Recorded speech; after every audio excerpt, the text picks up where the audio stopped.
السلام عليكم ورحمة الله وبركاته، متابعينا الأعزاء أهلا وسهلا بكم.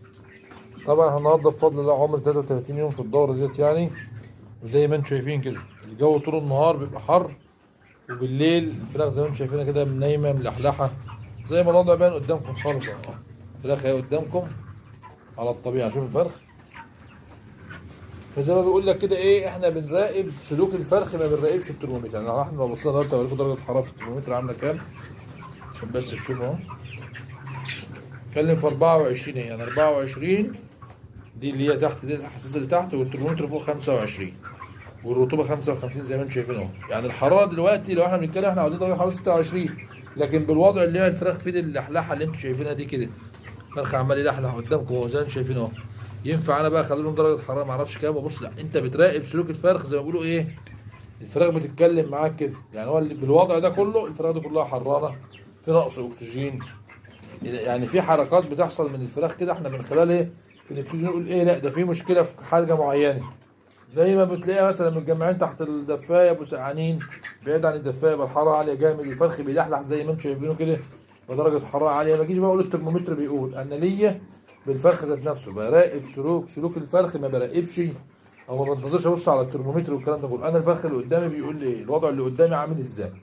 لو انا بدي حراره قليله والفرخ مستريح اخليه كده، لا الحراره مثلا عاوز حراره اعلى عشان يبقى مستريح اديله برده نفس القصه كده.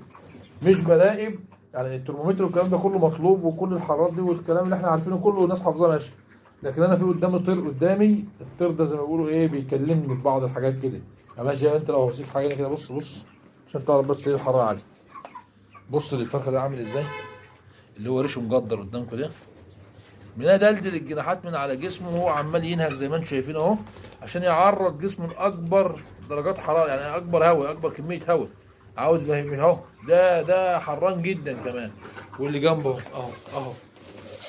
طبعا هو الباب كان مقفول، بس احنا ابتدينا نفتحوا الباب البحري دلوقتي، وربنا يسهل. الحراره عماله تسقط كل شويه هي، وضروري حاجه مهمه لازم ندخل بال الناس منها يا جماعه. الاحتباس الحراري لو هيظهر بيظهر في المغربيه، طول النهار الفرخ عمال يلحلح من الحر، بيجي بقى الحبه بتوع المغرب ضروري تبقى موجود في وسط الفراخ، تصحصح ده تصحصح ده، تحرك ده تحرك ده اهو.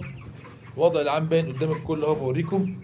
فيبقى احنا متفقين ان احنا قدامي طير بقى هو في لغه بيني وبينه بيعملها، الناس اللي متعوده او دي على الخبره بقى، دي الخبره اللي انت بتشوفها من كتر التجارب ومن كتر الافكار ومش عارف ايه، وتشوف ده حصل وده حصل، بتعرف بقى الدنيا فيها ايه، عشان بس يبقى متفقين. انما ان انا اقعد اقول اصل الفراخ اصل درجه الحراره، انا ماليش دعوه. الترمومتر زي ما بوريكم فوق اهو، الحراره فيها عامله ازاي ووضع الفراخ عامل ازاي. الفراخ ديت حرانه جدا، فانا هوي واظبط الدنيا بحيث ان الفراخ اللي عندي